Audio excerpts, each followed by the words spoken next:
Buen día, profe. Mi nombre es Juan Antonio Paredes Bonilla. Y César Alejandro. Y pues bien, en este video nosotros venimos a presentar lo que es nuestra tarea número 22 de la asignatura de Introducción a las Telecomunicaciones, la cual pues básicamente esta tarea va a tratar acerca del tema de lo que son las transmisiones digitales. Bien, primeramente para comenzar con esta presentación con este video de presentación, nosotros vamos a empezar hablando acerca de la introducción, ya que esta presentación pues básicamente es un ensayo, el cual consta de introducción, desarrollo y conclusión, que básicamente nosotros lo que hicimos fue desarrollarlo, básicamente distribuirlo y armar una presentación de PowerPoint. Bien, vamos a empezar con lo que es la introducción. Bien, como sabemos, pues hoy en día la información se ha convertido básicamente en todos los ámbitos de la actividad humana en un recurso de muy alto valor. ¿Esto debido a qué? A que nos permite, obviamente, hacer intercambio de información, ya que, pues, obviamente, el hacer intercambio de información es muy importante. Al momento de hacer intercambio de información, pues, obviamente, es importante lo que es su procesamiento, su almacenamiento y su distribución en lo que son entre los miembros de una empresa, puede ser una comunidad o incluso entre países se comparte lo que es información. En los últimos años, lo que es la transmisión en telecomunicaciones digitales han eclipsado todo tipo de transmisión tradicional, como por ejemplo la transmisión de señales análogas. En las últimas décadas, pues básicamente, gracias al avance tecnológico, que se ha desarrollado a pasos agigantados. La obtención de una transmisión libre de errores, obviamente la posibilidad de contrarrestar en una forma eficiente los imprevistos a los que está expuesto lo que es todo sistema de telecomunicaciones, la capacidad de obtener una completa confidencialidad, perdón, en las transmisiones de radiotelefonía, lo que es la realización de una verdadera red inalámbrica de servicios integrados, son solo algunas de las grandes ventajas que las transmisiones digitales han ofrecido con respecto a las señales análogas o la transmisión análoga de señales. Como se mencionó en la presentación pasada, pues obviamente la transmisión digital básicamente consiste en un transporte de señales digitales que va de dos puntos, o sea, de un punto a otro. Básicamente las señales o la transmisión digital se pueden transmitir lo que son señales que pueden ser, por ejemplo, binarias o cualquier otra forma de pulsos digitales que pueden tener un valor discreto. La información de la fuente original puede estar en forma ya sea digital o pueden ser señales análogas que se convierten a lo que son pulsos digitales, o sea, ceros o unos, antes de poder llevar a cabo lo que es la transmisión, para poder reconvertirlas a su vez a señales análogas en el receptor. O sea, son señales análogas, se convierten a señales en este caso a pulsos digitales, por ejemplo, ceros y unos, se transmite por medio de la transmisión digital y cuando llega al receptor, esta se vuelve a reconvertir a una señal análoga.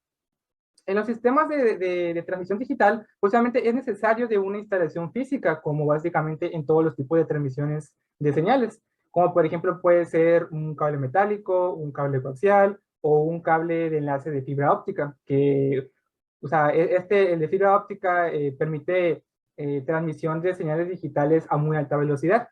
Estos tipos de cables, pues obviamente nos permiten en las transmisiones digitales interconectar lo que son los diversos puntos del sistema, de donde se va a transmitir la señal desde un punto a otro. Los pulsos, pues básicamente están contenidos en lo que es la instalación y se propagan a través de ella, obviamente desde un punto, el transmisor, y la recibe un receptor básicamente en otro punto. Bien, el objetivo general de este ensayo básicamente es entender lo que es la transmisión digital.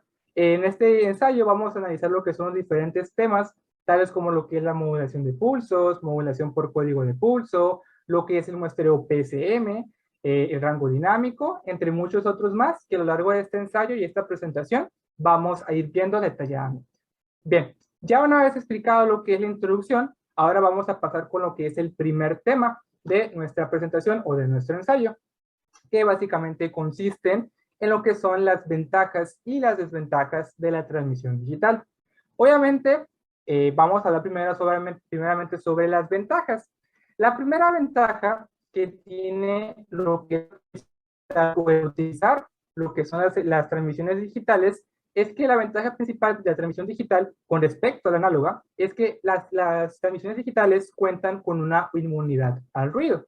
O sea, los impulsos digitales son menos susceptibles a lo que son las variaciones causadas por el ruido, que en este caso que en las señales análogas. En la transmisión digital, obviamente, no es necesario evaluar lo que son las características ya sea de amplitud, de frecuencia y de fase, con tanta precisión como en la transmisión analógica.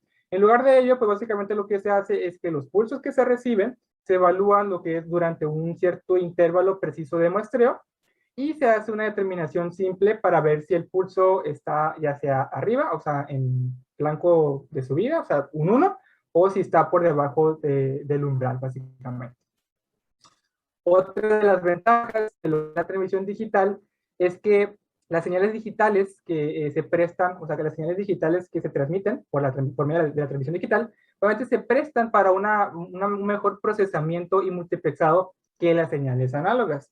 Obviamente, el procesamiento digital de la señal es el procesamiento de las señales análogas aplicando diferentes métodos digitales.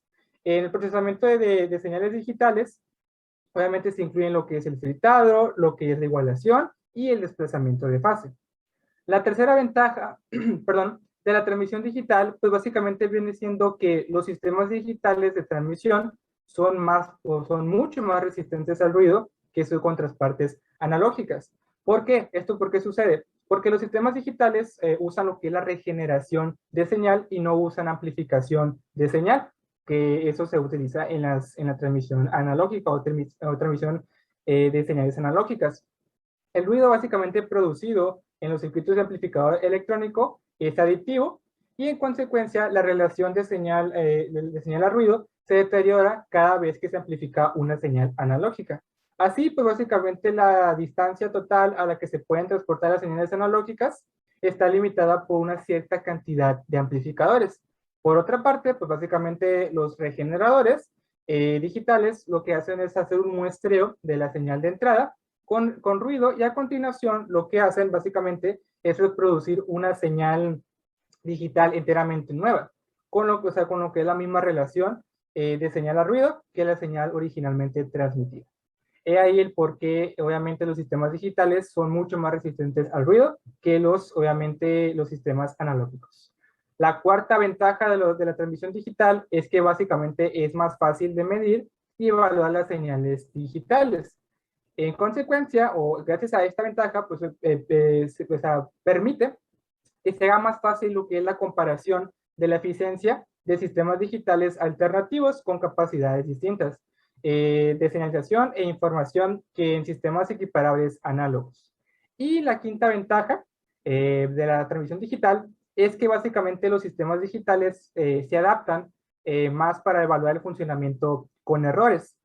Básicamente se pueden, o sea, esto sucede debido a que se puede detectar y corregir lo que son los errores de transmisión en señales digitales con mucha más facilidad y más exactitud que lo que es posible en los sistemas analógicos.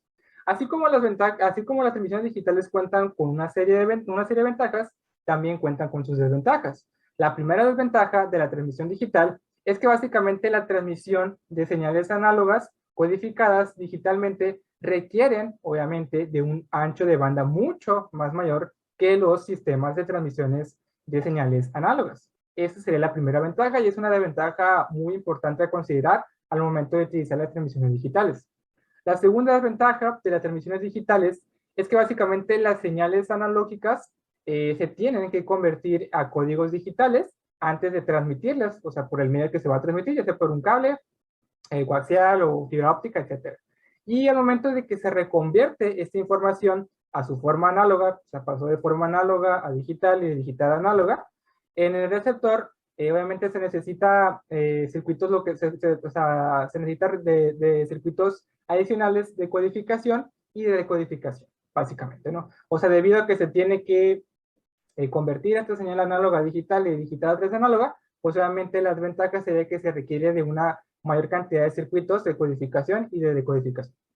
La tercera desventaja de las transmisiones digitales es que básicamente las transmisiones digitales pues obviamente necesitan de una sincronización muy precisa. O sea, si un transmisor va a transmitir una señal digital, pues obviamente el receptor tiene que estar básicamente sincronizado muy exactamente, porque si existe una variación o una desincronización entre la transmisión y el receptor, pues obviamente crea errores, básicamente. Y la cuarta desventaja de la transmisión digital es que básicamente los sistemas de transmisión digital son incompatibles con las instalaciones anteriores de transmisión analógica. O sea, básicamente no podemos combinar, tener un transmisor digital y tener un receptor analógico porque no se pueden conectar. Pues, o sea, el transmisor digital va a enviar pulsos digitales, o sea, ceros y unos, y un receptor análogo no va a saber cómo, o sea, no va a poder recibir esa información, pues, básicamente.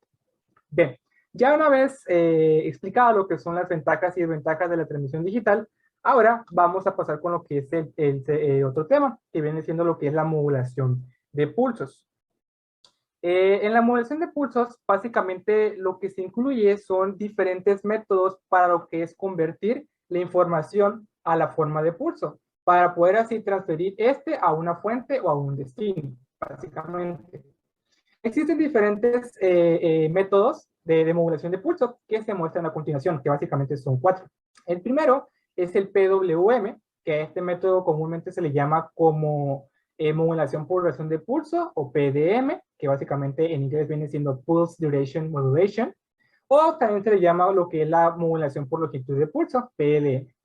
Otro de lo que son los métodos de modulación de pulso viene siendo la PPM, que básicamente en este tipo de modulación de pulso lo que se hace es variar la posición de un pulso de ancho constante dentro de lo que es una muesca predeterminada de tiempo. Esto se hace o de acuerdo con lo que es la amplitud de la señal analógica. Otro de los métodos de modulación de pulso básicamente viene siendo la PAM o PAM. Aquí lo que se hace en este tipo de modulación es que se hace lo que es variar la amplitud de un pulso de ancho constante y la posición constante de acuerdo a lo que es la amplitud de la señal analógica. Y el cuarto método de modulación de pulso viene siendo la PCM, que en este caso lo que se hace es un muestreo de la señal analógica y lo que se hace es convertir esta señal analógica a lo que es un binario en serie. Y obviamente este número binario en serie va a contar con una cierta longitud fija para lo que es su próxima o para posteriormente lo que es llevar a cabo su transmisión. La PAM o PAM, o sea, este método de modulación de pulso, básicamente se utiliza como una modulación, o sea, o es muy parecida a las modulaciones que vimos en la presentación anterior, que es la PSK, la QAM y la PCM. Aunque pues básicamente este método de modulación de pulso casi nunca se usa por sí mismo.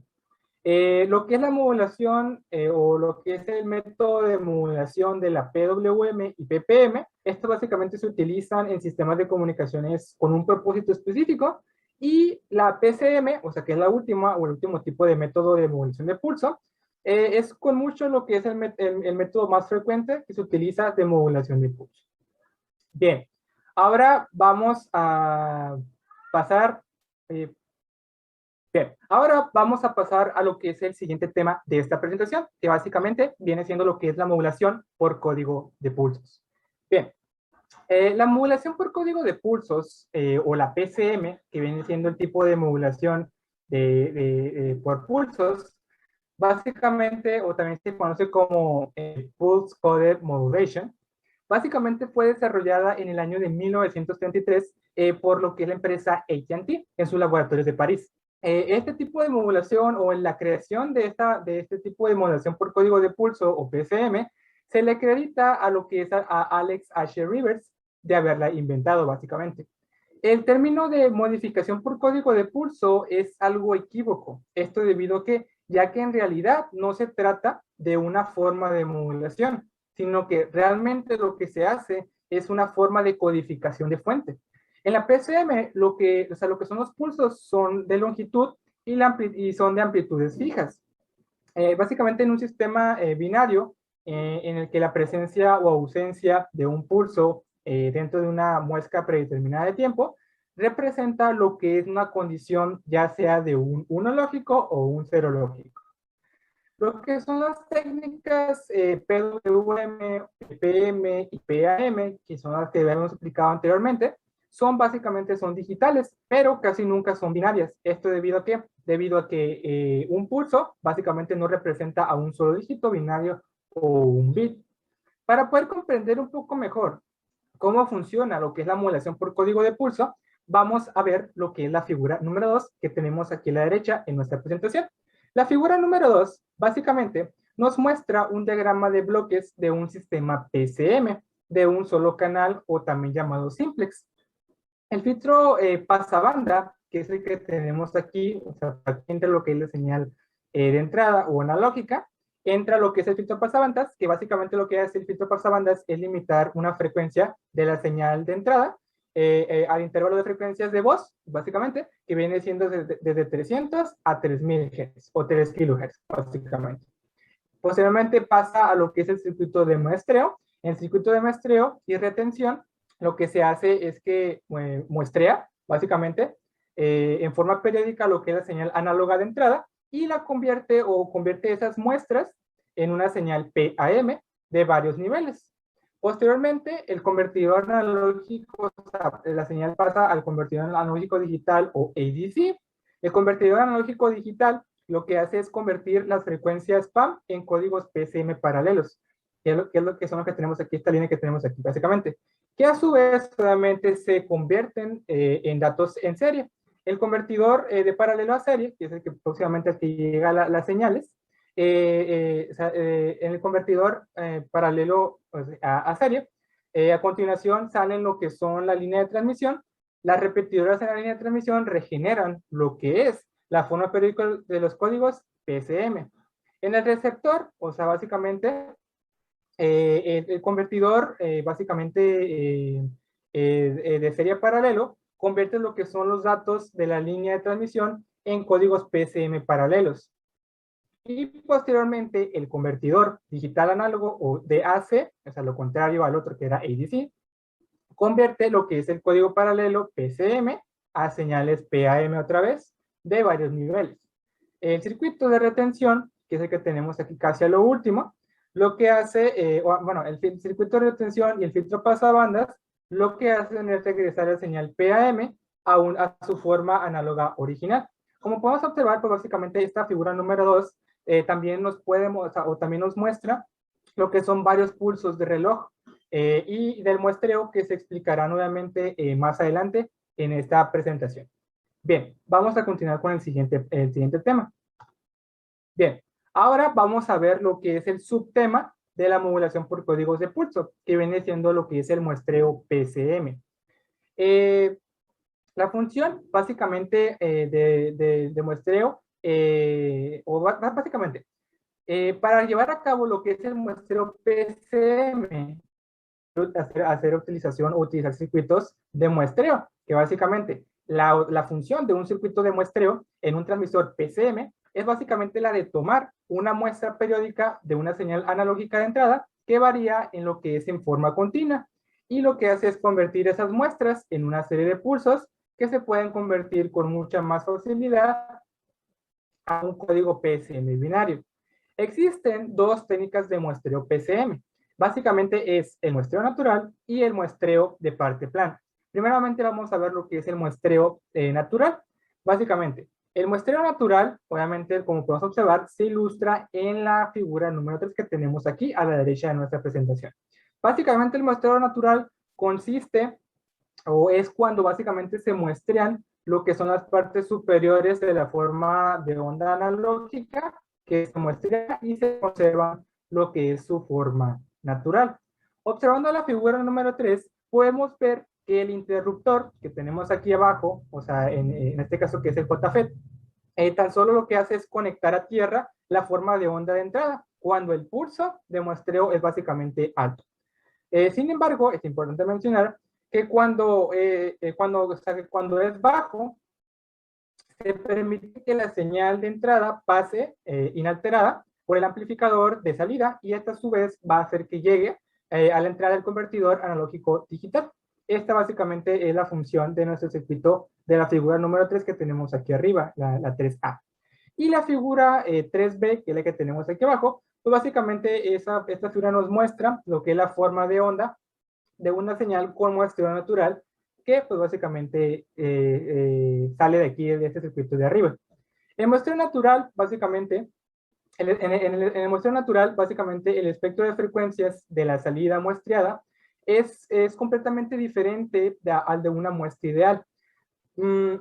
Esto debido a que la amplitud de los componentes de frecuencia angostos y de ancho finito es básicamente menor para las armónicas que están de acuerdo, las armónicas altas que están de acuerdo con la función seno de x entre x, básicamente. Esto lo que hace es modificar el espectro de frecuencias de información y hace que se necesite usar igualadores de frecuencia o llamados filtros de compensación antes de que, obviamente, la recuperación o que antes de que se lleve a cabo la recuperación mediante un filtro de paso bajo. Bien, ahora vamos a ver lo que es el segundo tipo de muestreo, que es el muestreo de parte plana. El método más común para poder lo que son muestrear, señales de voz, o sea, nuestra voz, es el sistema PCM. En un sistema PCM es básicamente lo que es el muestreo de parte plana. O el muestreo de parte plana se logra se logra en un circuito de muestreo y retención. El objeto básicamente de este circuito de muestreo y retención es básicamente muestrear, déjame la redundancia, en forma periódica lo que es la señal analógica de entrada, que básicamente lo que hace es cambiar de forma continua y a su vez pues obviamente se convierte esas muestras en una serie de niveles PAM o PAM de amplitud constante. El muestreo de la parte plana lo que hace es modificar o alterar el espectro de frecuencias y básicamente lo que hace es introducir un error llamado error de abertura, que básicamente lo que hace este error es evitar que el circuito de recuperación en el receptor PCM reproduzca o genere con exactitud lo que es la señal analógica original. La magnitud del error, de este error, pues básicamente depende en función de cuánto cambia la señal analógica durante o cuando se toma lo que es la muestra, básicamente, ¿no? Para poder realmente comprender un poco mejor lo que es el muestreo de parte plana, vamos a observar lo que es la figura 4, que es la que tenemos aquí a la derecha. La figura 4A, que es el circuito que tenemos acá arriba, básicamente nos muestra lo que es un esquema de un circuito de muestreo y retención. Lo que hace básicamente nuestro JFET que tenemos aquí arriba, o sea, el Q1, funciona básicamente como lo que es un interruptor análogo sencillo, o sea, un interruptor no sé qué, prende o apaga. Cuando se enciende el Q1, lo que hace es proporcionar una trayectoria de baja impedancia para poder depositar lo que es el voltaje de la muestra analógica a través o por medio del capacitor de C1. El tiempo durante el JFET o el Q1 está activado o encendido se le llama tiempo de abertura o tiempo de adquisición. En esencia, cuando el capacitor C1, en esencia el capacitor C1 básicamente es el circuito de retención. Cuando Q1 está apagado, C1 no tiene trayectoria o capacitor 1 no tiene trayectoria completa para descargarse. Y en consecuencia lo que hace es guardar la energía o lo guarda lo que es el voltaje muestreado. El tiempo de almacenamiento del capacitor, lo que se le llama tiempo de conversión de análogo a digital o A sobre D, ¿no? Básicamente. Esto se le llama así, ya que durante ese tiempo o durante el tiempo cuando el ADC convierte el voltaje de muestra en código PCM, básicamente. El tiempo de adquisición debería, en teoría, el tiempo de adquisición debería ser muy corto, básicamente para poder asegurar que el cambio sea mínimo en la señal análoga mientras se deposita en lo que es el capacitor C1. Si la entrada que entra por el ADC cambia mientras se está haciendo lo que es la conversión, lo que provoca es que se cree una alteración o una distorsión por abertura. Así, pues básicamente al tener lo que es un tiempo corto de abertura y al mantener lo que es relativamente constante la entrada ADC, el circuito de muestreo y retención puede llegar a reproducir lo que es la distorsión por abertura. Eso es básicamente lo que hace nuestro circuito de la figura 4A que tenemos aquí arriba.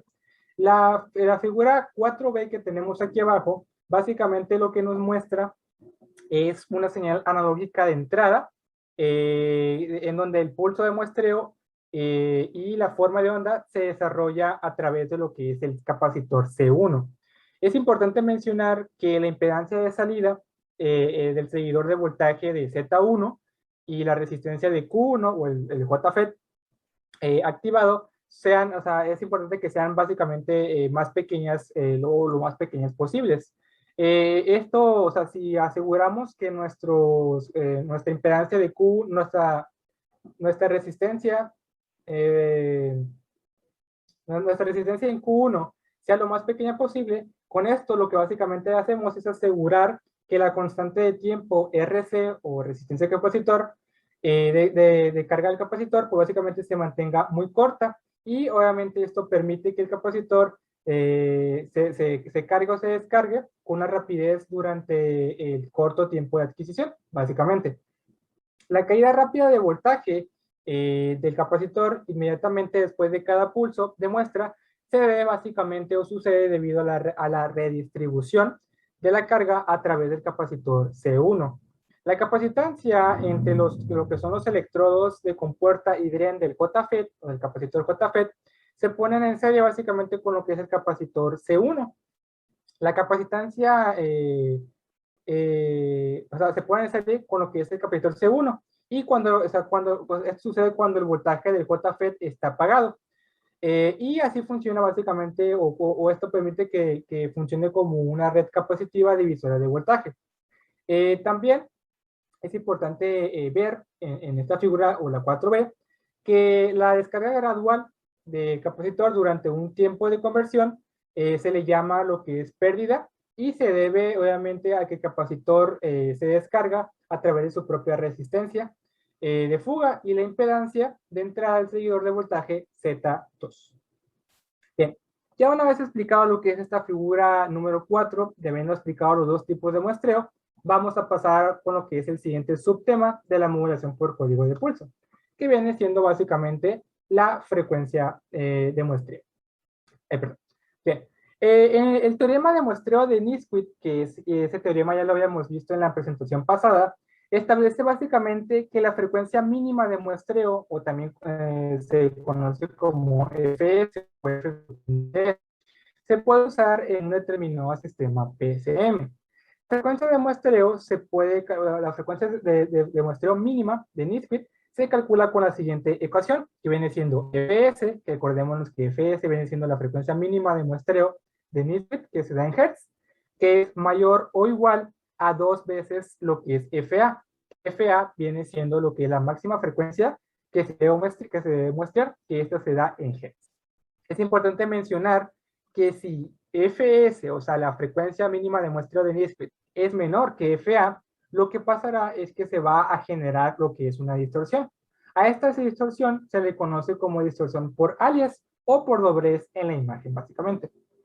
En esencia, pues básicamente, como habíamos mencionado anteriormente, un circuito de muestreo y retención básicamente consiste, no es ni más ni menos que un modulador de AM. El interruptor, pues básicamente es un dispositivo no lineal que cuenta con dos entradas. Una viene siendo el pulso de muestreo y la segunda viene siendo la señal analógica de entrada. En consecuencia, debido a estas dos señales, hay un mezclado no lineal o heterodinado. Para comprender un poco mejor lo que estoy diciendo, vamos a ver lo que es la figura 5A, que es la que tenemos aquí en la parte de arriba. La figura 5A que tenemos aquí, básicamente podemos observar que nos muestra la representación de lo que es el espectro de salida de un circuito de muestreo y retención en el dominio de las frecuencias. En la salida, básicamente se incluyen lo que son las dos entradas originales, que es la del audio y de la frecuencia fundamental de pulsos de muestreo, y sus frecuencias, básicamente, de suma y diferencia, que viene siendo Fs más menos Fa. Todas las armónicas, también podemos ver que están todas las armónicas de Fs y Fa, que viene siendo las 2 por Fs, 2 por Fa, 3 por Fs, 3 por Fa, etc. ¿no? Están todas ahí. Y también podemos observar lo que son sus productos cruzados correspondientes a 2FS, a 2FA, 3FS, 3FA, etcétera, básicamente. Como básicamente el pulso de muestreo consiste en una forma repetitiva de onda, está formado por una serie de ondas senoidales relacionadas, en este caso, armónicamente. Cada una de estas ondas senoidales contiene o tiene una amplitud modulada por señal analógica y estas a su vez generan lo que es frecuencias de suma y diferencia simétricas respecto a una cantidad de armónicas de Fs. Cada frecuencia de suma y diferencia que se genera está separada de su respectiva frecuencia central por Fa, básicamente.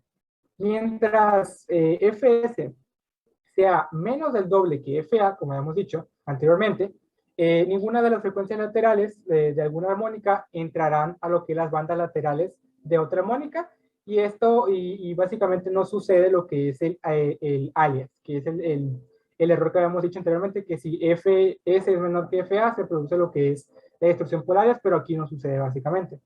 Ahora, si pasamos a lo que es la figura 5b, perdón, podemos observar lo que es la muestra del resultado de una frecuencia analógica de entrada mayor que Fs sobre 2, básicamente. Las frecuencias laterales de una armónica se pasan o básicamente se despliegan hacia lo que es la banda lateral de la otra armónica. La frecuencia que se pasa es un alias o una reproducción de una señal de entrada. Ahí porque se le llama distorsión por alias. Si una frecuencia lateral, básicamente, alias, de la primera armónica se pasa a lo que es el espectro de audio, no se puede eliminar. Esto debido a que, pues obviamente debido a que no se puede ni filtrar, ni se puede utilizar otro tipo de técnica para poder eliminar lo que es este espectro de audio, básicamente. Bien, ahora, una vez explicado lo que es la frecuencia de muestreo, vamos a pasarlo con lo que es el siguiente subtema, que básicamente viene siendo lo que es el código binario reflejado. Bien, en la PCM se muestra lo que es una señal análoga o analógica de entrada, y a su vez o posteriormente lo que se hace es convertir esa señal análoga a lo que es un código binario en serie. El código binario en serie lo que se hace, ya que se convierte la señal análoga a código binario en serie, es transmitir al receptor, en donde dentro del receptor se va a reconvertir a la señal analógica original. Los códigos binarios básicamente que se utilizan o que se usan en lo que es el tipo de modulación de pulso o PCM son de n bits, donde n pues obviamente puede ser cualquier número o magnitud que sea mayor que 1, básicamente. En la actualidad, pues básicamente se utilizan diferentes códigos de signo y magnitud para lo que es la PCM, en donde básicamente el bit más significativo es el bit de signo, y los demás bits se utilizan para definir lo que es la magnitud. El código PCM, o sea, si usamos el código PCM que tenemos aquí en la tabla número 1, se le llama, obviamente, el código PCM de la tabla 1 se le llama código binario reflejado. Esto debido a que, como puedes observar, está el 0, menos 0, y posteriormente está 1 arriba, menos 1 abajo, 2 arriba, menos 2 abajo, 3 arriba, menos 3 abajo. O sea, quiere decir que los números de arriba se reflejan, o sea, se reflejan así, de manera contraria, pero con un signo contrario, básicamente. Básicamente, el código, pues obviamente, como habíamos dicho en la tabla 1, se le llama código binario reflejado. A excepción del bit de signo, todos los códigos de la mitad inferior de la tabla son imagen especular básicamente de la mitad superior. También el binario reflejado, o en el binario reflejado, hay dos tipos hay dos códigos asignados a lo que son los 0 volts, que es el 100 o el 100, que básicamente puede ser el más 0, y el 000, que viene siendo el menos 0, que son los que tenemos aquí. Pues. Para el más 0 es 100, y para el menos 0 es 000, básicamente. Para este ejemplo, o de ejemplo de esta tabla, la magnitud del tamaño mínimo de incremento es 1, o sea, va incrementando en 1, va a 0, luego 1, y luego 2, la va incrementando en 1, o en 1 volts. Esto provoca que el voltaje máximo que se puede codificar en este esquema sea máximo de más 3 volts. Básicamente, que en su código binario sería el más 3 volts, sería el 111, que es el que tenemos aquí, 111.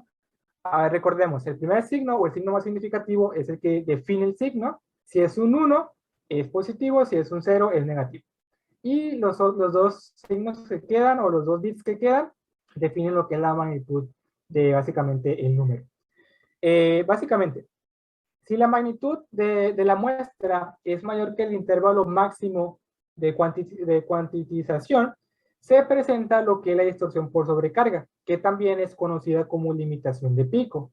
A la asignación de magnitudes absolutas a códigos PCM se le conoce como cuantización, y la magnitud del tamaño mínimo de escalón o incremento se le conoce como resolución, y esta cuenta con una magnitud que es igual al bit menos significativo, o sea que es el de la derecha, o sea el primero de derecha a izquierda. La resolución es básicamente lo que es el voltaje mínimo, que es distinto a 0 volts, que puede decodificarse en el convertidor digital análogo o DAC, en lo que es el receptor. Si le tomamos más atención a lo que es la tabla número 1, podemos ver que para cada código de 3 bits tiene un intervalo de voltaje de entrada que básicamente va a ser codificado. Por ejemplo, cualquier voltaje entre más 0.5 volts o 1.5 volts será convertido al código 101, básicamente. Todo voltaje, bueno, otro ejemplo, ¿no? Todo voltaje que sea de más 1.5 volts hasta 2.5 volts será codificado como 110. Cada código que tiene un intervalo de cuantización más o menos la mitad de la resolución, a excepción, es importante mencionar, de los códigos para 0 volts y menos 0 volts. Los códigos de 0 volts tienen cada uno un intervalo de entrada solo de la mitad de lo que es la resolución, pero como hay dos códigos para 0 volts, el intervalo de 0 también es positivo o es negativo a la magnitud de la resolución. Por lo anterior, el voltaje máximo de entrada al sistema es básicamente, o bien siendo básicamente igual a lo que es el código, es igual al código para la máxima magnitud de la mitad de voltaje del bit menos significativo. Bien, una vez explicado el subtema anterior, vamos a pasar ahora con el siguiente subtema. Perdón, no el siguiente, sino seguimos en el mismo. Bien, ahora vamos a ver lo que es la figura número 6. La figura número 6 básicamente nos muestra, si observamos aquí, la figura número 6 nos muestra básicamente un muestreo de una señal analógica de entrada. El pulso de muestreo y la señal PAM correspondiente y el código PCM es lo que podemos ver aquí. La señal analógica lo que se hace es muestrear 3 veces.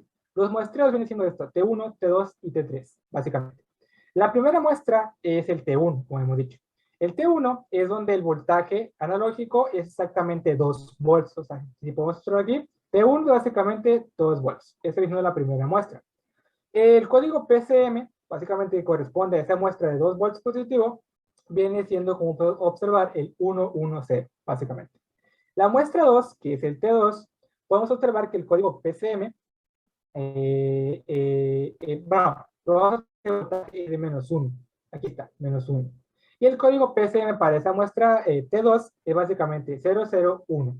Para poder determinar lo que es determinar una muestra determinada, tan solo lo que se hace es dividir el voltaje de la muestra entre la resolución, entre la resolución, y a su vez posiblemente se convierte en lo que es el código binario de n bits y se le agrega lo que es el bit de signo, o sea, ya sea 0 o sea 1.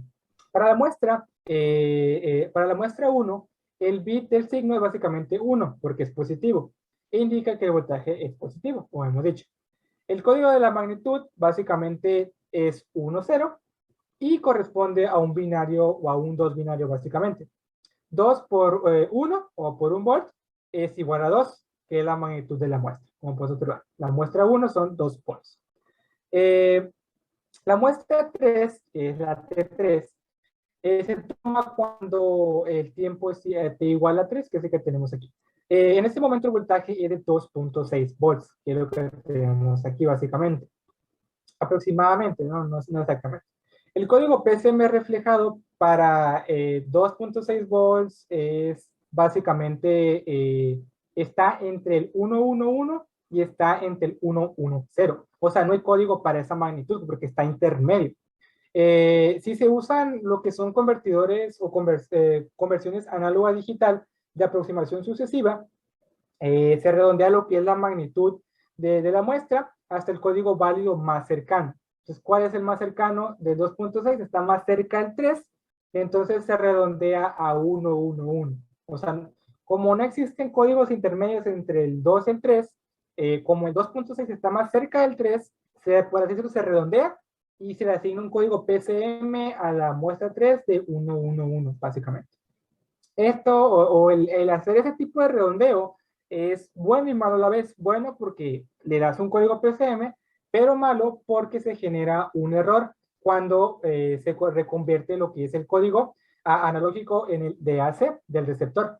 A este error básicamente se le llama error por cuantización, también conocido como Q subíndice E. Este error por cuantización equivale a lo que es el ruido blanco aditivo, que básicamente altera lo que es la amplitud de la señal. Así como ese ruido o el error por cuantización se puede también sumar o restar a lo que es la señal real. Entonces no es, o sea, no es tan bueno hacer ese tipo de redondeos, ¿no? En consecuencia, pues básicamente ese error por cuantización también se le llama ruido por cuantización Q subíndice N y su magnitud máxima viene siendo la mitad del voltaje de incremento mínimo o BLI sobre 2. En este ejemplo, básicamente, pues podemos observar que es 1 sobre 2 o es igual a 0.5 volts, básicamente. Bien, ahora vamos a pasar ahora sí a lo que es el siguiente subtema, que viene siendo lo que es el rango dinámico.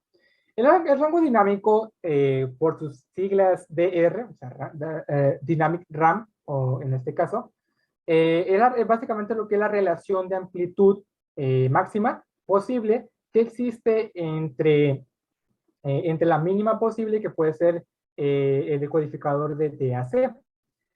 La ecuación para poder nosotros calcular el rango dinámico es la siguiente, la que tenemos aquí, que es DR, que viene siendo B máximo entre B mínimo. B mínimo es básicamente igual a la resolución y B máximo viene siendo básicamente la máxima o la magnitud máxima de voltaje que se puede decodificar en el DAC.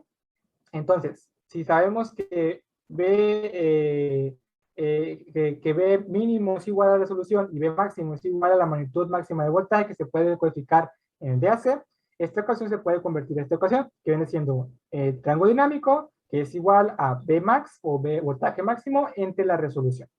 La cantidad de bits que básicamente se utilizan en un código PCM depende o está en función de lo que es el intervalo dinámico.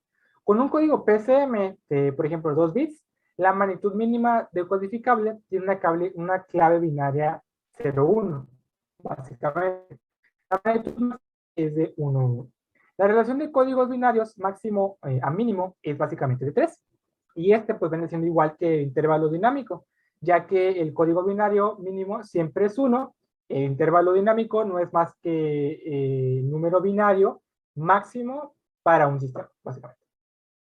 Por consiguiente, para poder nosotros determinar lo que es la cantidad de bits que se requieren para un código PCM, se utiliza lo que es la siguiente ecuación matemática, que viene siendo 2 elevado a la n menos 1, que es más menos al rango dinámico. Y para un valor mínimo de n, se utiliza el 2n menos 1, que viene, esto viene siendo igual a dr, o el rango dinámico. N, pues obviamente, como sabemos, viene siendo la cantidad de bits de PCM, excluyendo el bit de signo, y el dr, pues viene siendo el valor absoluto del intervalo dinámico. Bien, el intervalo dinámico también se puede representar en decibelios. Entonces, la ecuación anterior, que viene siendo esta, se cambia a esta. O sea, ahora es el intervalo dinámico en decibels viene siendo igual al 20 logaritmo natural de 2 por elevado a la n menos 1. En donde básicamente la n viene siendo la cantidad de bits PCM que se quieren calcular. Para los valores grandes de n, el intervalo dinámico básicamente es aproximado a 6n. Entonces, bien, la tabla, si observamos la tabla número 2, esta básicamente viene siendo un resumen del intervalo dinámico para un código PCM de n cantidad de bits, para los valores de n hasta el número 16 que tenemos aquí. Entonces, esta viene siendo lo que es un resumen del intervalo dinámico para un código PCM. Bien, vamos a pasar a lo que es el siguiente subtema de la modulación por código de pulso, que viene siendo la comparación de códigos PCM lineales y no lineales, básicamente. Los primeros sistemas PCM utilizaban lo que eran los códigos lineales, y en donde el cambio de la magnitud entre dos escalones sucesivos cualesquiera era uniforme. Entonces, en la codificación lineal, la exactitud o la resolución para las señales analógicas de mayor amplitud era igual o era similar a que para las de menor amplitud y las SQR, básicamente. Para las señales de menor amplitud, es menor, perdón, básicamente, que para las de mayor amplitud, básicamente. En la transmisión de voz es probable que haya señales de baja amplitud que de gran amplitud, porque obviamente, como recordemos que nuestra voz va de un rango desde los 300 Hz hasta los 3 kHz, básicamente. Por consiguiente, si hubiera más códigos o si hicieran más códigos para las amplitudes menores, aumentaría lo que es la exactitud para las amplitudes mayores, con lo que, o esto provocaría que aumentara lo que es el error por cuantización en las señales, para las señales de mayor amplitud, disminuyendo lo que es la SQR. A este esquema de codificación se le llama codificación no lineal o no uniforme. Esta codificación, o en este tipo de codificación, lo que es el tamaño de incremento aumenta a lo que es al aumentar la señal de entrada. La figura que observamos en la figura 7, justamente, podemos ver lo que son las salidas del incremento de un convertidor análogo digital y uno no lineal. Esta, pues así podemos, si observamos la figura 7, podemos observar que con la codificación no lineal existen más códigos en la parte inferior de la escala que en la parte superior, básicamente. Y así se aumenta lo que es la exactitud para las señales más pequeñas. También podemos observar en esta figura, número 7, la distancia entre los códigos sucesivos es básicamente mayor a las señales de mayor amplitud, y esta aumenta, esto aumenta básicamente lo que es el error por cuantización, y se reduce lo que es la relación WQR, básicamente, que también debido a lo que es la señal de Pmax o voltaje máximo a voltaje B mínimo, aumenta también lo que es la codificación no lineal. El intervalo dinámico básicamente es mayor que un código uniforme. Ya para finalizar esta figura número 7, es evidente básicamente que podemos observar que la codificación no lineal es un término medio que básicamente sacrifica lo que es la relación SQR para, en este caso, las señales que tienen una gran amplitud, para lograr lo que son más exactitud para las señales de amplitud baja, básicamente. Y también esto se logra, pues, o esto permite que se logre un mayor intervalo dinámico. Bien, una vez explicado lo que es este subtema de código, comparación de códigos PCM lineales y no lineales, vamos a pasar al siguiente subtema de la modulación por código de pulso, que son los métodos de codificación. Existen diferentes métodos. Para ser más específico, existen 3 tipos de métodos de codificación para poder nosotros cuantificar o cuantizar lo que son las señales PAM en n elevado, 2 elevado a la n, nivel, básicamente, ¿no? Estos métodos se clasifican de acuerdo con si la operación de codificación se hace con un nivel cada vez, un dígito cada vez o una palabra cada vez. El primer método de codificación es la codificación por nivel o de nivel a nivel o nivel por nivel, básicamente. Este tipo de codificación lo que hace es llevar a cabo una comparación de la señal PAM con una forma de onda de rampa. Mientras un contador lo que hace binario lo que hace es avanzar a una velocidad uniforme. Cuando se tiene que la onda en rampa es igual o mayor que la muestra PAM, el contador, lo que básicamente, el contador contiene lo que es el código PCM. Este tipo de codificación básicamente necesita de un reloj muy rápido, ya que si la cantidad de bits en el código PCM básicamente viene siendo muy grande. También este tipo de codificación necesita tomar 2 elevado a la n decisiones secuenciales para lo que es cada código PCM general. Después está lo que es otro tipo de método de codificación, que viene siendo la codificación dígito por dígito. Este tipo de codificación lo que hace es determinar lo que es en forma secuencial cada dígito del código PSM. Los codificadores de dígito por dígito son básicamente un término medio en lo que es entre velocidad y complejidad, ya que una clase común de codificador de dígito por dígito se le conoce como codificador de retroalimentación y básicamente lo que usa es un registro de aproximación sucesiva. Y el último método de codificación viene siendo la codificación de palabra por palabra. Estos tipos de codificadores son muy rápidos y obviamente, o sea, siendo los más rápidos, también son los más complejos. Sin embargo, es importante mencionar que son los más adecuados para poder llevar a cabo aplicaciones de alta velocidad. Un tipo común de codificador de palabra por palabra se usa o usa básicamente varios circuitos de umbral. Y los circuitos lógicos detectan lo que es el circuito con el umbral más alto de la señal de entrada PAM o PAM y producen lo que es un código PCM aproximado. Bien, vamos a pasar con el siguiente subtema, que es la compresión expansión. Bien, la compresión o expansión es otro sistema de la modulación por código de apuesto. En los sistemas de compresión y expansión, lo que se hace es que las señales analógicas de mayor amplitud se comprimen. ¿Qué quiere decir esto? Que se amplifican menos que las de menor amplitud antes de su transmisión, básicamente, antes de su transmisión, a continuación lo que hacen es que se expanden, o sea, se amplifican más que las señales de menor amplitud en el receptor. Vamos a observar la figura número 8 que nos explica así a grandes rasgos lo que es el proceso básico de compresión e expansión. Una señal, por ejemplo, si se tiene una señal de 50 decibeles de intervalo dinámico, básicamente se comprime hasta el 25 decibeles para su transmisión, para posteriormente se expande otra vez a 50 decibeles, básicamente, en el receptor. En PCM se puede llegar a lograr lo que es una compresión-expansión mediante técnicas analógicas y digitales. Los primeros sistemas PCM, es importante resaltar, que utilizaban compresión-expansión analógica, mientras que los modernos solamente utilizan lo que es la digital. Dentro de la compresión o expansión existen otros términos de compresión y expansión, que la primera viene siendo lo que es la compresión expansión analógica. Históricamente, este tipo de compresión-expansión se implementó históricamente se implementó primeramente lo que es la compresión analógica, utilizando lo que son diodos de diseño especial intercalados en lo que es la trayectoria de una señal analógica en el transmisor PCM, antes del circuito de muestreo y de retención. También esta compresión analógica se implementaba mediante diodos que se ponían justo después de lo que es el filtro pasabajas del receptor.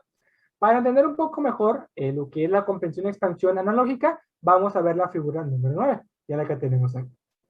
Bien, la figura número 9 básicamente nos muestra lo que es el proceso básico de compresión y expansión analógica, en donde el transmisor se comprime o en el transmisor se llega a comprimir lo que es la señal analógica, se muestrea y posteriormente se convierte a un a un código PCM lineal.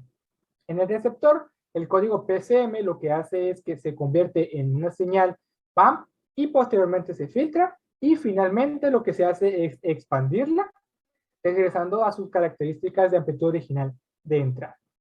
Y pues bien, por mi parte esto sería todo. Ya expliqué lo que tenía que explicar.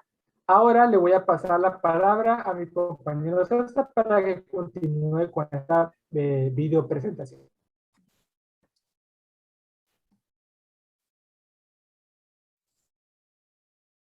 Ok, ahora continuando con la presentación. En el caso para la distribución de señales que se requieran diferentes características de comprensión y expansión, se puede tener, por ejemplo, la señal de voz que requiere un desempeño de SQR relativamente constante dentro de un intervalo dinámico muy ancho. Lo que nos quiere dar a entender que la distorsión debe ser proporcional a la amplitud de la señal a cualquier nivel de señal de entrada. Para esto requiere una compresión logarítmica. Para esto tenemos dos métodos. Uno que es para la comprensión de expansión analógica de uso actual, que aproximan mucho a la función logarítmica. El primer ejemplo es la compresión y expansión de ley de U. En esta usualmente se usa en lugares como Estados Unidos y Japón, y esta comprensión que está con esta letra que es de los micros, se puede decir, o la U, se característica por la siguiente ecuación que tenemos aquí presente en la presentación, donde tenemos que VSAL es la amplitud de la salida comprimida que se mide en volts. Se hace con esta ecuación donde se multiplica la amplitud máxima de la entrada analógica no comprimida por el logaritmo de 1 más la letra U por la amplitud de la señal de entrada en determinado momento. Esto sobre la amplitud máxima de entrada analógica comprimida. Lo que nos da a entender esta letra U o micro, que se puede expresar de esa manera, es el parámetro para definir la cantidad de comprensión y es una medida dimensional. Siguiente, por favor.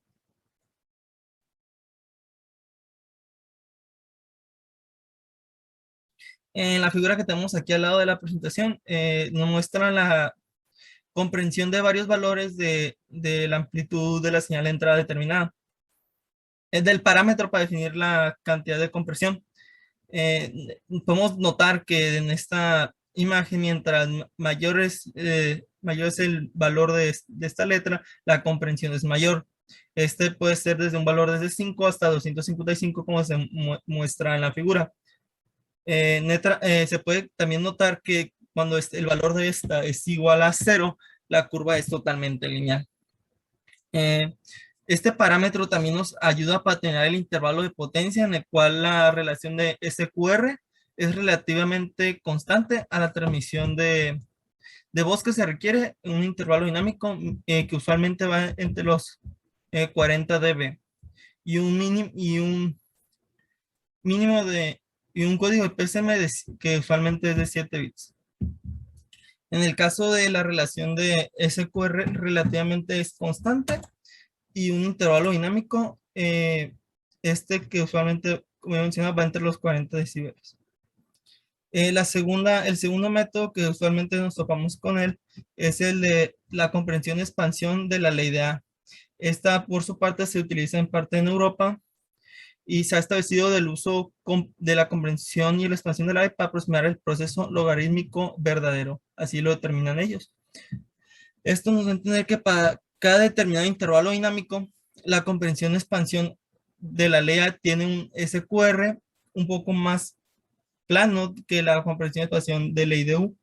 Sin embargo, es inferior a la ley anterior en términos de calidad de señal en pequeñas señales, y esta se caracteriza con la siguiente ecuación que podemos ver aquí. Lo único que se puede mostrar diferente que a comparación de la ecuación que teníamos anteriormente es que ahora en la parte de división ya no pues se cambia la letra A, que era lo que anteriormente veíamos como el parámetro de la amplitud. Siguiente.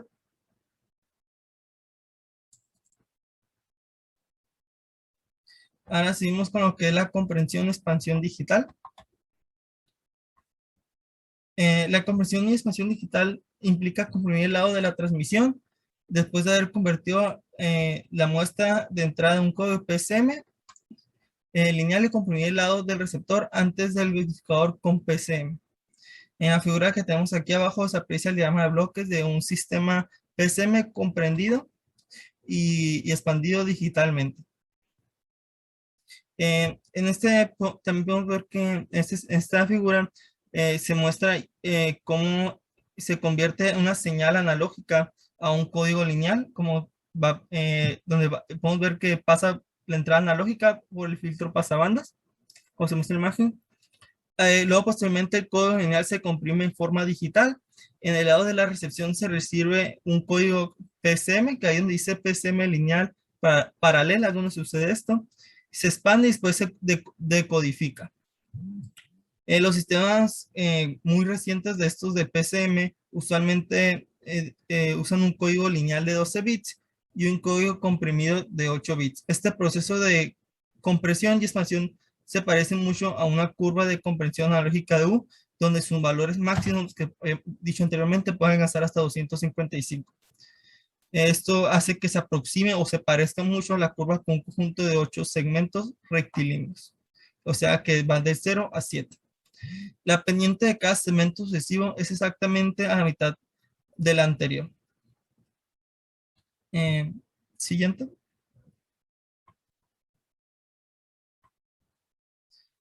En la figura que tenemos muestra la curva de compresión digital de 12 bits a 8 bits, solo para, en este caso, que se están viendo los valores positivos, y la curva para valores negativos sería de manera inversa, como se muestra en la imagen que tenemos en la presentación. Si podemos ver, va desde el segmento 1 hasta el segmento 7, como mencionaron los 8 segmentos anteriormente que haya mencionado. En este caso hay 16 segmentos, 8 positivos y 8 negativos, solo que en este de los 8 positivos. A este esquema se le suele llamar compresión de 13 segmentos, porque la curva de los segmentos de 0, más 1 y menos 1 es una recta con pendiente constante y con frecuencia se considera como un solo segmento. O sea que literalmente ese se puede decir que se omite. Esos cuatro. El algoritmo de comprensión y expansión digital para un código comprimido de 12 bits lineal a 8 bits es en realidad bastante simple, porque el código comprimido de 8 bits consiste en un bit de signo, que es una forma de identificar un conjunto o segmento de 3 bits y un código que tenga una magnitud de 4 bits, que identifica el intervalo de cuantización dentro de cuando se quiera buscar un segmento específico dentro de estos. Siguiente, por favor. El algoritmo de compresión y expansión digital para un código comprimido de 8 bits lineal en realidad como es bastante simple.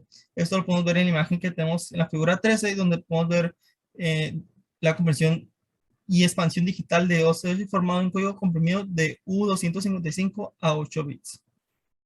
Cuando este valor, como he mencionado, alcanza que sea igual a 28 bits, como podemos ver en la figura 13, figura 14, que es la de abajo, se muestra que las tablas de codificación con este valor de U igual a 25.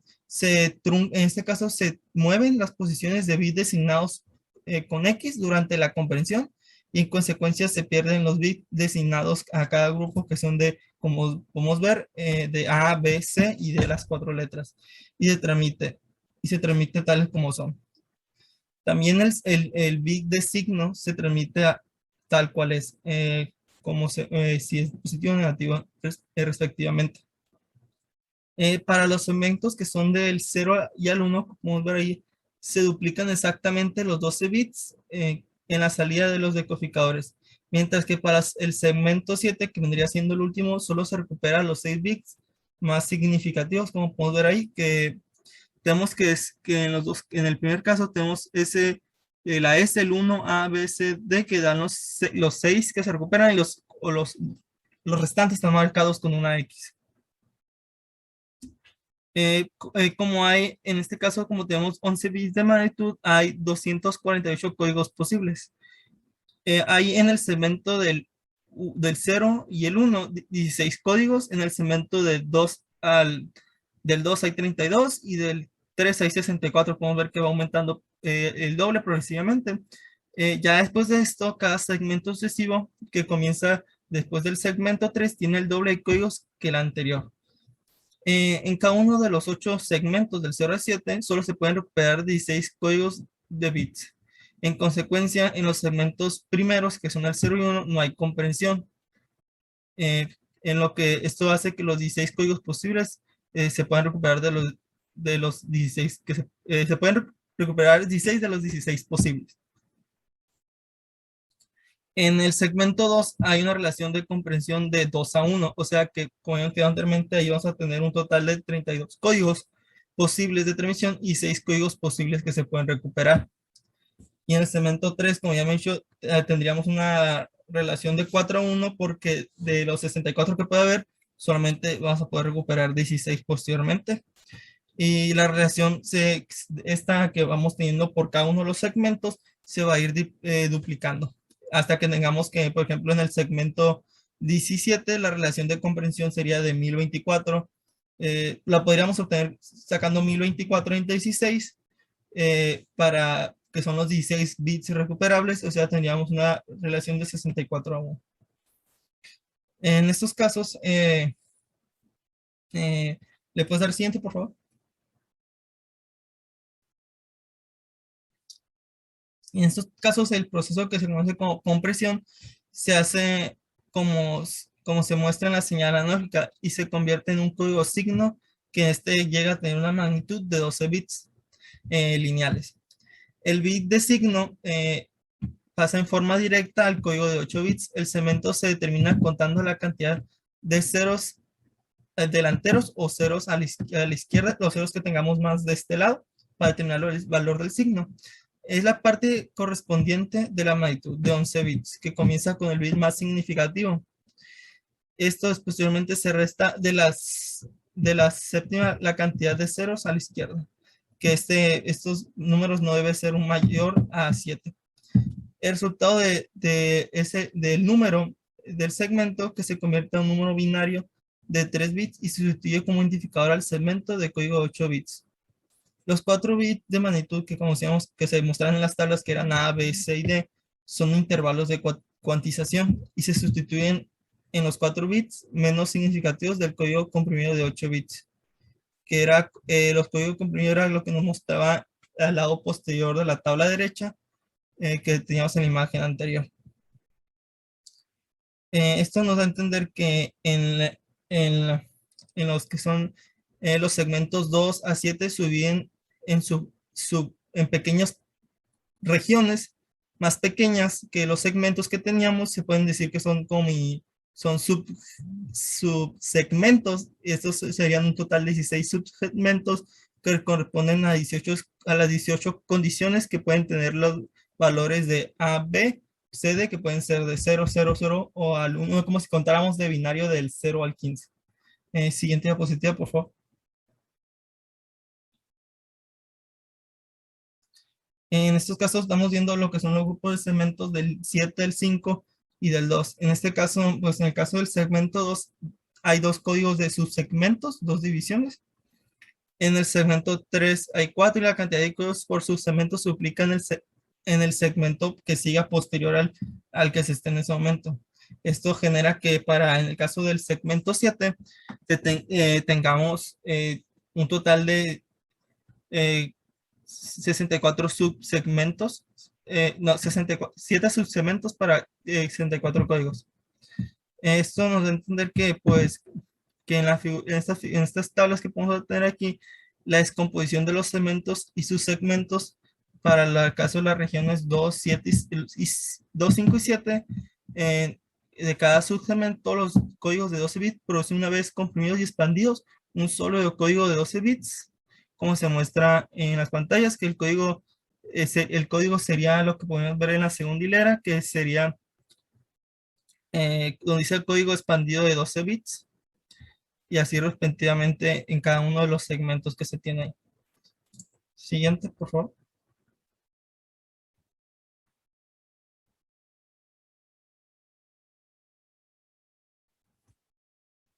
Pasamos con otro subtema que es el error porcentual. Cuando se quiere comparar lo que es el calcular el porcentaje de error introducido por la comprensión digital, se hace con la siguiente fórmula, que tenemos que error porcentual es igual al voltaje Tx menos el voltaje Rx sobre el voltaje Rx, esto por 100.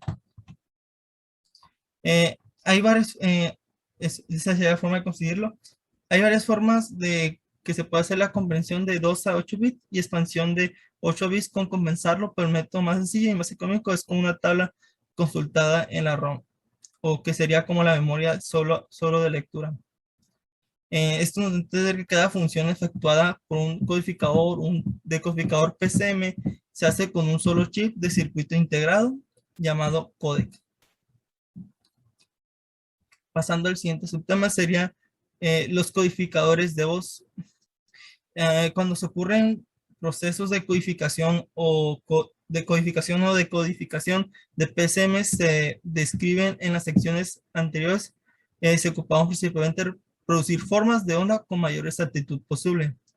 Esto cuando ustedes se digitalizan señales de conversión, se usan como frecuencia codificadores o decodificadores de voz, que usualmente también se pueden llamar vocodificadores. Para lograrlo, esto para facilitar la manera de comunicarse que sea de una manera aceptable. Estos generan un aspecto de potencia a corto plazo, pero la información de voz es todo lo que se debe preservar en estos casos. Usualmente el oído humano es relativamente insensible a la relación de fases entre los componentes puntuales y de frecuencia que se puede transmitir de una onda de voz. Esto genera que se generen estos aparatos que son los codificadores de voz para que se reproduzcan el espectro de potencia en un corto plazo. Y esto con una frecuencia, las formas de ondas decodificadoras, esto que tengan una función con respecto al tiempo y se asemejen en forma medianamente a la señal original que se haya tenido la entrada.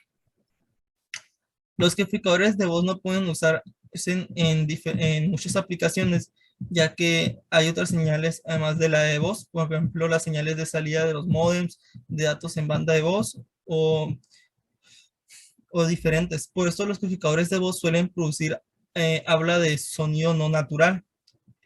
Esto lo que provoca que se usen en general para información grabada, como por ejemplo mensajes de número equivocado o transmisión de clave de voz por circuitos telefónicos analógicos, entre otros casos. El principal objetivo que se puede tener para estos codificadores de voz es codificar la cantidad mínima de información hablada necesaria para producir un mensaje inteligible con una menor o pequeña cantidad de bits de lo que sea necesario para codificar o decodificar de la manera usualmente que se hacen con otros dispositivos. Eh, Usualmente estos podemos ver en aplicaciones de ancho de banda limitado y para este tipo de codificadores hay tres técnicas posibles para codificar la voz. Siguiente.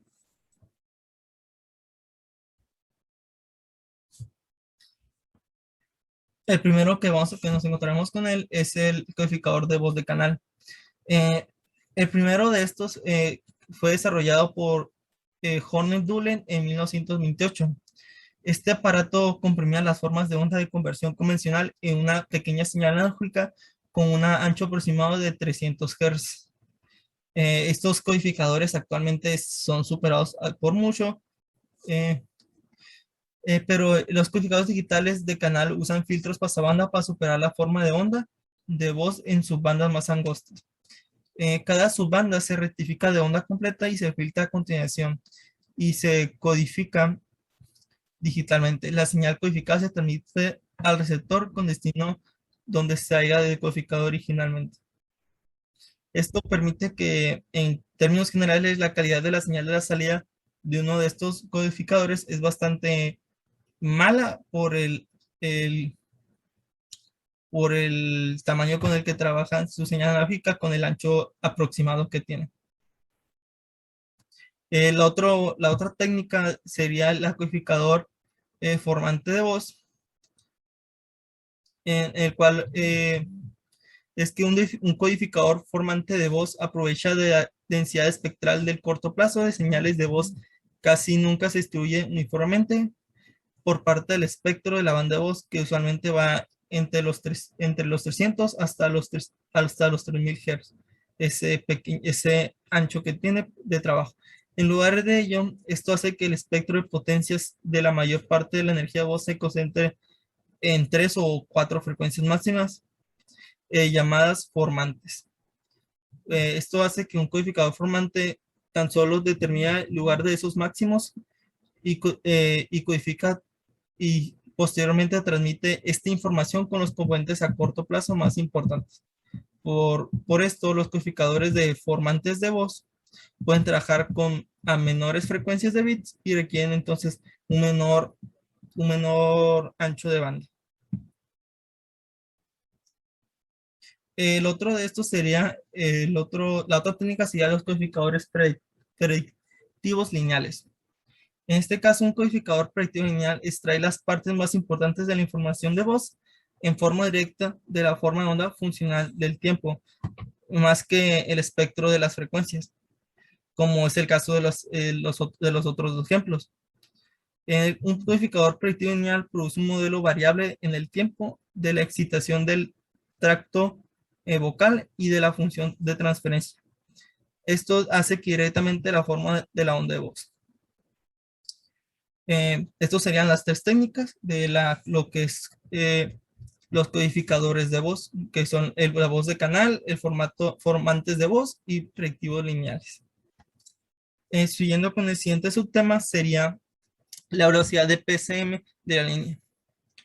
Usualmente la velocidad de línea es tan solo la frecuencia por la que los bits PCM series salen sincronizadamente de nuestro aparato transmisor hacia la línea, o la frecuencia con los bits PCM salen sincronizados hacia lo que es el receptor. La velocidad de línea es directamente equivalente a la frecuencia de muestreo y a la cantidad de bits en el código de PCM comprimido que tengamos. La ecuación que tendríamos para la velocidad de la línea sería las muestras entre segundos por bit sobre muestra, donde esto nos da a entender que la velocidad de línea es la velocidad de transmisión de bits que se mide en bps. Un ejemplo de un sistema de PCM es que con una frecuencia de muestreo de 8000 muestras por segundo y un código de PCM comprimido de 8 bits, necesario sería lo siguiente, que tendríamos que, como he mencionado, tendríamos 8000 muestras, se sucedería sobre segundos, por 8 bits sobre muestra tendríamos, pues sería una multiplicación, 64000 bps, que sería la velocidad de la línea en un caso de como ejemplo. Siguiente, por favor.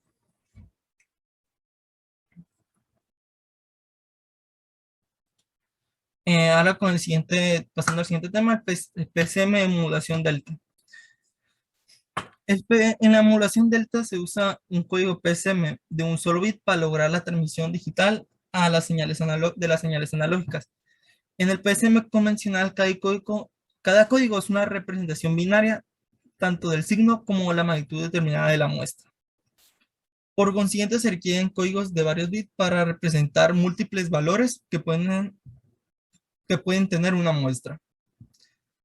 En la modulación delta, más que transmitir una representación o decodifica que la muestra solo se transmite en un solo bit, esto es lo que hace que es indicar la muestra mayor hacia la menor que en comparación con la muestra anterior o que se haya visto anteriormente. El algoritmo para un sistema de emulación delta es bastante fácil de entender, ya que la muestra actual es menor que la anterior y se transmite con un cero lógico. Si la mayor es que la anterior, esta hace que se transmite con un 1 lógico. Un subtema hablando de este tema sería lo que son los transmisores con modulación delta. En la figura número 15, que es la que tenemos acá abajo, que es un transmisor con modulación delta, vemos el diagrama de bloques. Ahí podemos ver que tenemos la entrada analógica. Lo que hace, se convierte en una señal PAM y se compara con la salida del convertidor de DAC, que lo podemos ver ahí donde está esta compuerta lógica que se hace la función de compararlos. Posteriormente, esta salida es un voltaje igual a la magnitud regenerada de la muestra anterior que se guardó en el contador de subida y baja como un número binario. Este contador lo que hace es aumenta o disminuye el conteo dependiendo si la muestra que se vio, la muestra sucesiva, sea mayor que sea mayor o menor a la que se esté comparando en ese momento. El contador posteriormente se sincroniza con la frecuencia igual a la que se tenga en el muestreo, o esto genera que el contador de subida y bajada se actualice después de cada comparación que tengo. Entonces aquí pasaría que la muestra actual pasaría a ser la muestra anterior posteriormente. Siguiente, por favor. Aquí en la figura 16 tenemos lo que es un funcionamiento ideal de un decodificador de modulación delta. En esta tenemos que, pues, basamos también en la figura anterior, que el contador de subida y bajada se pone en cero. Luego lo que hace es que el DCA manda el cero de voltaje y se toma la primera muestra.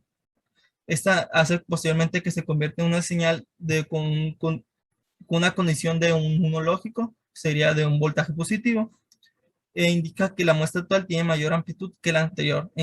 Esto hace que pues, cada vez que se vaya pues, teniendo un pulso reloj, la cuenta de subida y bajada se incrementa en el valor de 1, que es como estamos viendo aquí, que va aumentando la entrada analógica. Y posteriormente, el DCA manda un voltaje igual a la magnitud del tamaño mínimo del escalón, lo que hace que estos escalones o incrementos que vamos viendo en la figura, que va aumentando al comienzo, posteriormente cambian el valor con una rapidez igual a la frecuencia de reloj o la frecuencia de muestreo. En consecuencia, la señal TEA que se muestra en el contador de subida baja, esto hace que baje y con con la señal. Esto hasta que, hasta que la salida del DAC es mayor que la muestra analógica, y esto hace que el contador comenzara a ir hacia abajo hasta que la salida del DAC empiece a que sea menor que la amplitud de la muestra. Esto hará que vuelva a subir, como podemos ver en este caso que tenemos en la figura. Esto que pues se transmite un 1 lógico, que a veces que se decrementa y se transmite un 0 lógico en el caso. En el caso que se incrementa se muestra un 0 lógico, y en el caso que se aumenta se muestra un 1 lógico. El siguiente subtema sería el receptor con modulación delta. En la figura que vamos a tener en la diapositiva siguiente, vamos a ver lo que es un diagrama de bloques de un receptor con modulación delta. Si quieres, le puedes ir cambiando a la siguiente diapositiva para ver la figura. Aquí tenemos lo que es lo que menciona la figura 17, que es el receptor con modulación delta. En este se puede ver que es casi idéntico a lo que teníamos anteriormente a un transmisor. Obviamente que ahora tenemos no tenemos la parte del comparador. Aquí al recibir unos y ceros lógicos, el contador se incrementa o decrementa en forma correspondiente. Esto genera que la salida del DAC del decodificador es idéntica a la salida del DAC que teníamos en nuestro transmisor. En estos casos que estamos utilizando lo que es la modulación delta, en cada muestra solo se requiere la transmisión de un solo bit, y por esto las frecuencias de bit asociadas con esta modulación son menores que a los sistemas de PSM convencionales.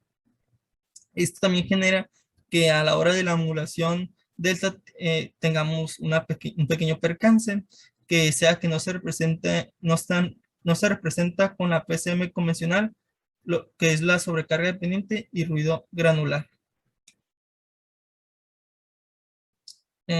A lo que sería lo que es la sobrecarga dependiente, esto lo podemos ver lo que en la figura 18, que es lo que sucede cuando una señal de entrada analógica cambia con una rapidez mayor que la que puede sostener el DAC. La pendiente de la señal lógica es mayor que la que puede mantener la modulación delta, lo cual esto es lo que conocemos como sobrecarga dependiente. Esto, como podemos ver, es es la línea que se va mostrando en la figura que tenemos en la figura 18. En dado caso que si esta frecuencia aumenta del reloj, si aumenta después del pulso reloj, se reduce la probabilidad que haya sobrecarga dependiente. Otra forma de evitar este fenómeno de la sobrecarga dependiente es aumentar el tamaño del incremento mínimo. Siguiente diapositiva, por favor. El otro que tenía que utilizar era lo del ruido granular.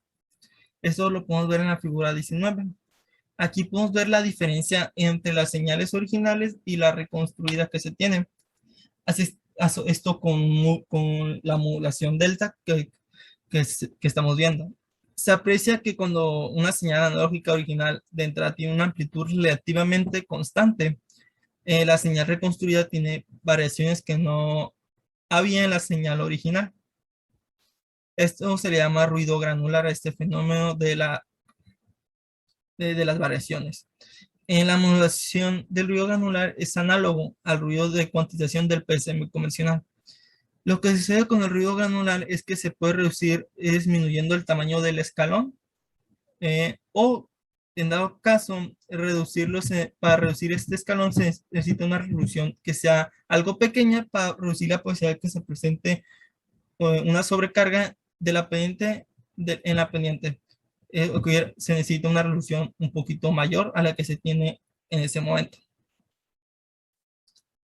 En caso de que el ruido granular domina más de las señales analógicas que tienen pendientes graduales, cuyas amplitudes solo varían en una pequeña cantidad. Esto caso que la sobrecarga de pendientes es más frecuente en señales analógicas que tienen grandes pendientes o cuyas amplitudes varían de una forma demasiado rápida. Siguiente, por favor. Ahora pasaremos al siguiente tema, que es el PCM de modulación adaptiva. El caso de la emulación delta adaptiva es un sistema de emulación delta en el que el tamaño del escalón del DACA se varía de una forma automática dependiendo de las características de amplitud de la señal analógica. De entrada, un ejemplo de este tipo de emulador delta adaptivo se puede ver en la figura que tenemos acá abajo, la figura número 20. Cuando la salida del transmisor es una cadena de unos o ceros consecutivos, indica la pendiente de la salida. Posteriormente, el DCA, en el caso que sea menor que la señal analógica, sea en dirección positiva o negativa. En un modulador delta adaptivo, después de una cantidad predeterminada de unos y ceros sucesivos, aumenta en forma automática el tamaño de incremento.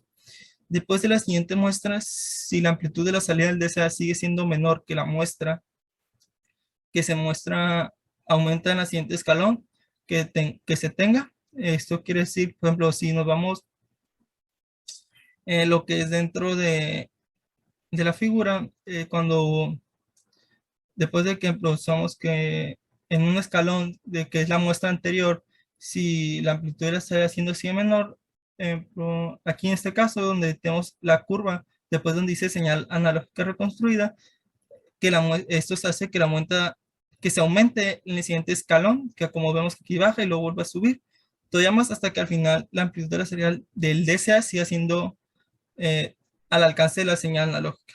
Cuando se presenta una sucesión de unos y ceros alternativos, quiere decir que la alta posibilidad es de tenor de ruido angular. En consecuencia, el DCA se regresa en forma automática a su tamaño mínimo del escalón y así reduce la magnitud del ruido del error. Esto lo podemos ver, esto anterior, lo del ruido gradual, lo podemos ver aquí, que trata de, como dice, rezar al mínimo del escalón para que no produzca lo que es el efecto del ruido granular de forma más extraña, que se vean demasiado desnivelados, sino que aunque haya esas variaciones se vea como que no hay demasiado ruido. Siguiente.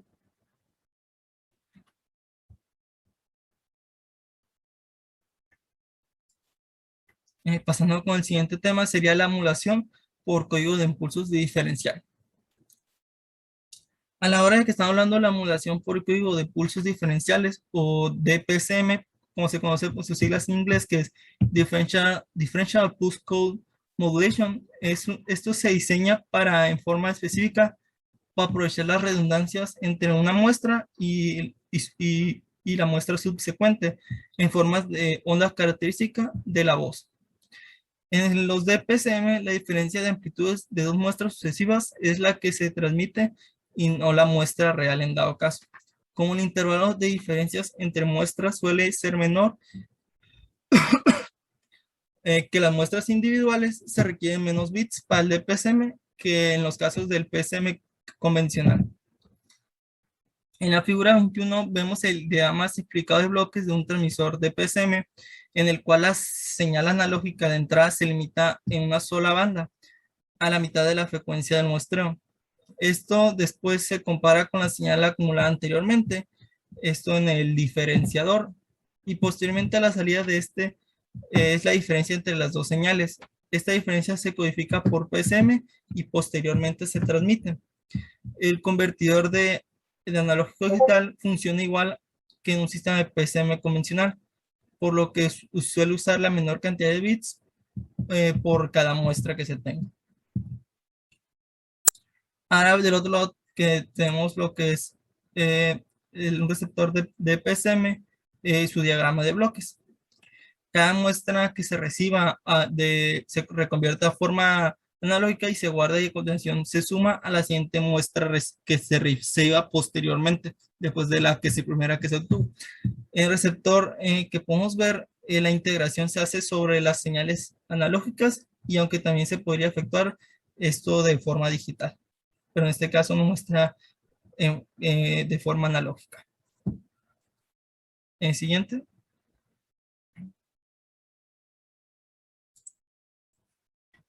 Pasando con el siguiente tema, que son la transmisión de pulsos.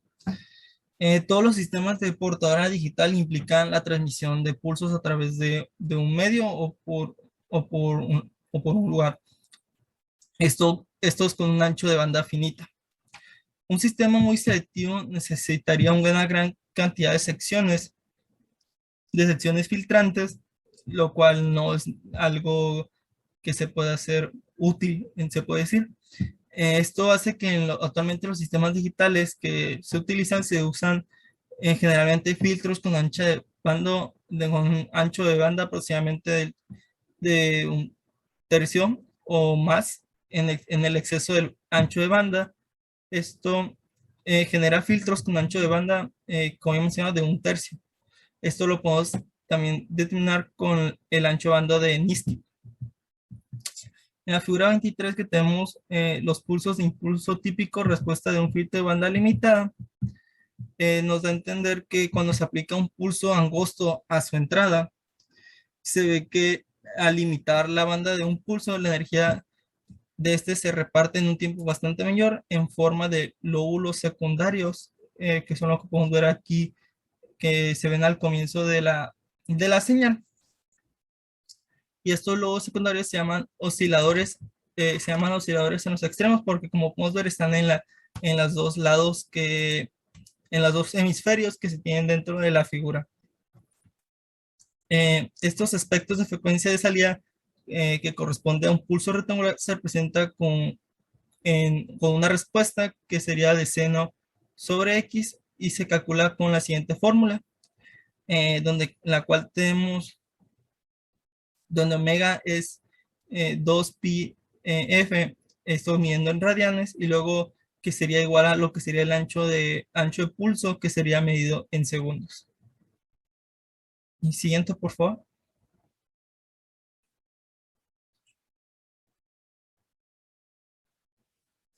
En la figura 24 podemos ver la distribución del espectro total de potencias en formas aproximadas. El 90% de la potencia de la señal está contenida dentro del primer cero espectral, que es donde tenemos desde el 0 hasta donde va hasta el 1 sobre t. Por consiguiente, se puede combinar que la señal a un ancho de banda, donde tengamos que ancho de banda sería igual con la letra B, sería igual de 1 sobre t, y seguir pasando la mayor parte de energía de la forma en la onda original. Esto nos da a entender que esto necesita conservar la amplitud de la mitad de cada intervalo de pulso. Por lo tanto, si el ancho de banda que se confina en B y es igual a un medio por t, por el ancho de pulso, la frecuencia máxima de la extensión alcanzable en un filtro de paso bajo con un ancho de banda que sea exacto, esto no causaría una distorsión, y de esta manera nos permitiría terminar con la frecuencia de Niski, esto va a ser igual a 2 veces al ancho de banda, igual como podemos ver en lo que es en la ecuación que tenemos acá abajo, que sería la ecuación de frecuencia de Niski, que sería la frecuencia de señalización, que podemos determinarlo como 1 sobre t, es igual a 2 veces el ancho de banda especificado o exacto. Siguiente.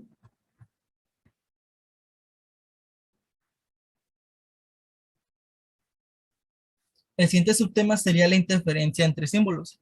En la figura 25 podemos ver la señal de entrada a un filtro de pasabajas ideal. Esto con ancha de banda mínimo. Esto sería la primera señal que tenemos aquí que tiene una expresión cuadrática. de una señal cuadrática. Esta señal en secuencia aleatoria binaria esta sin regreso a cero. Luego, posteriormente, lo obtenemos la segunda señal. Muestra la salida de un filtro de pasajes que no introduce la distorsión alguna de fase o de amplitud. Cabe notar que la señal de salida lleva un valor total y para cada pulso transmitido exactamente en el centro de cada intervalo del muestreo. Esto en tomos no es tan exacto porque el filtro de paso bajo es el caso real. La respuesta de salida se asemejará un poco más a lo que tendríamos en la tercera señal que se muestra. En los momentos en el que se muestra o tenemos los centros de pulsos, la señal no siempre llega a su valor máximo. Las oscilaciones en los extremos de cada señal varían por los pulsos que se han trasladado, interfiriendo con el lóbulo principal de pulso. En el caso de que no hay retardos en el sistema, aparece energía en forma de respuesta espurias del tercero y cuarto pulso, debido a un pulso durante el momento de muestreo, que sería un T igual a 0 de otro pulso. Para esta interferencia se suele llamar interferencia entre símbolos o ISI, por sus siglas en inglés, Inter-Symbol Interference. Las ISI causa diafonía entre los canales que ocupan muescas de un tiempo más adyacente en un sistema de portadora multiplexado por una división de tiempo. Los filtros especializados llamados igualadores se intercalan en la ruta para igualar la distorsión para todas las frecuencias, creando una forma en la que se pueda suceder la transmisión y reduciendo los deterioros de esta. Siguiente, por favor.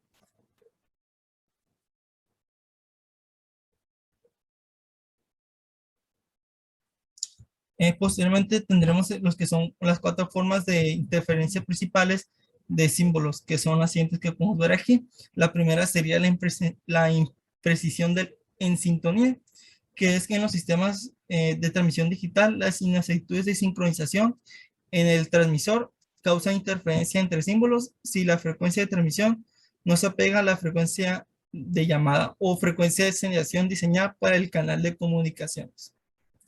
La otra sería el ancho de banda insuficiente, que son los errores de sincronización que se presentan con menos probabilidad cuando la velocidad de transmisión es bastante menor.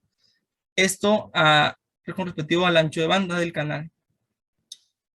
Luego la tercera sería cuando se conoce la distorsión de la amplitud. En este caso, los filtros se instalan en un canal de comunicaciones para limitar la banda de señales y reducir o en dado caso eliminar el ruido de interferencia esperados. También se usan filtros para producir un pulso específico de respuesta. Esta distorsión usualmente se presenta cuando se reducen los máximos de los pulsos, cuando las frecuencias incorrectas de llamada en dominio del tiempo a la compensación de deterioros se le llama igualación de la amplitud. Por último sería la distorsión de fase. Eso ocurre cuando un pulso en una superposición de una serie de ondas senoidales relacionadas armónicamente con relaciones específicas de fase y amplitud están en una distorsión que se presenta cuando los componentes de frecuencia sufren distintas cantidades de retardo al propagarse por medio de la transmisión.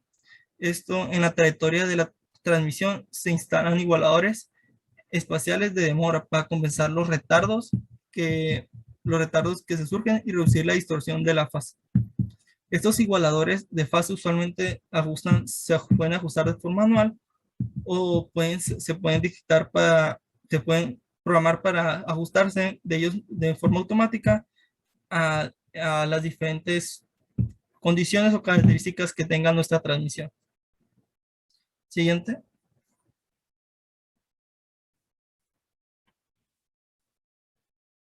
El siguiente sería el patrón. El siguiente subtema sería los patrones de ojo. Usualmente en los sistemas de transmisión digital depende en parte de la capacidad que tenga una repetidora para regenerar los pulsos originales, De igual modo, la calidad de procesos de regeneración desde el circuito de decisiones entre la repetidora y de la calidad señal entre cada circuito. Así, en todas estas combinaciones de formas de onda se sobreponen intervalos de señalización adyacentes. A esta presentación se le llama de, de señalización, patrón de ojo o figura de ojo en dado caso de diagrama de ojo. Este patrón de ojo es una técnica cómoda para determinar los efectos de las degradaciones introducidas en los pulsos cuando viajan al regenerador.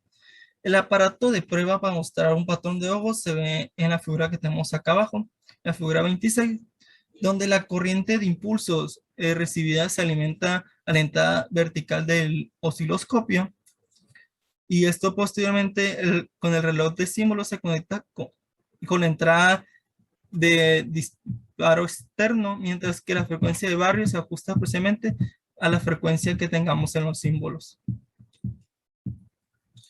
Siguiente, por favor, para ver la figura 27.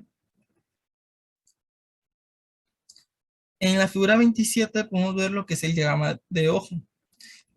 Pues en este podemos ver lo que es el patrón de ojo generado por una forma de onda simétrica para señales ternarias, en la que los pulsos individuales de la entrada del regenerador tienen una forma de coseno cuadrado, como lo podemos ver ahí en la figura. Esto hace que un sistema de cierta cantidad de niveles abra en un nivel de -1 ojos separados, esto en las líneas que tengamos horizontales, y esto pues identificando como los valores de 1, 0 o -1. Esto correspondiendo a las amplitudes de las señales recibidas. Las líneas verticales, en este caso en el diagrama, separadas por T, serían el intervalo de señalización que corresponden a los tiempos en donde se hacen las divisiones ideales. Los niveles estos de cada división para el regenerador se representan en los retículos. Los retículos verticales representan el tiempo que se toma cada decisión, mientras que los horizontales representan el nivel de cada decisión. En el diagrama del ojo muestra la calidad de forma de sincronización y permite descubrir cualquier ruido y errores que podrían estar en la igualación de la línea.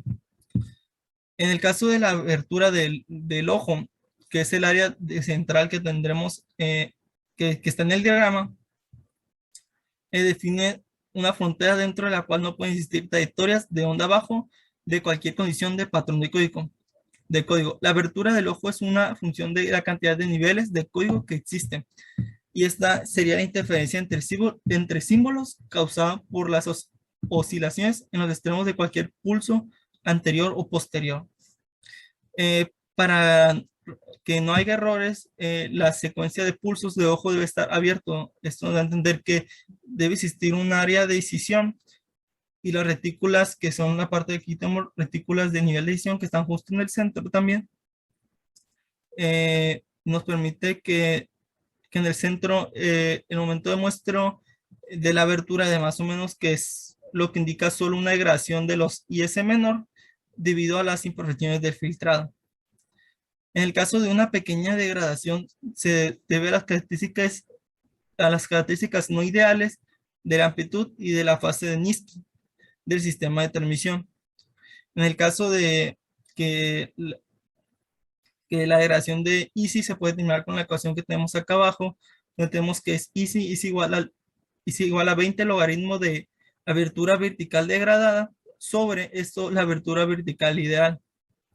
Esta sería la fórmula, y un ejemplo sería basándonos en el diagrama que tenemos acá arriba, que sería 20 logaritmo, el 90 que se saca sería de la apertura vertical degradada, que son lo que tengo aquí, los 90 centímetros, y lo opuesto, como no tenemos una abertura vertical degradada, sería esto, 100, entonces sería 90 sobre 100, nos daría este resultado que sería 0.915 la degradación de ISI.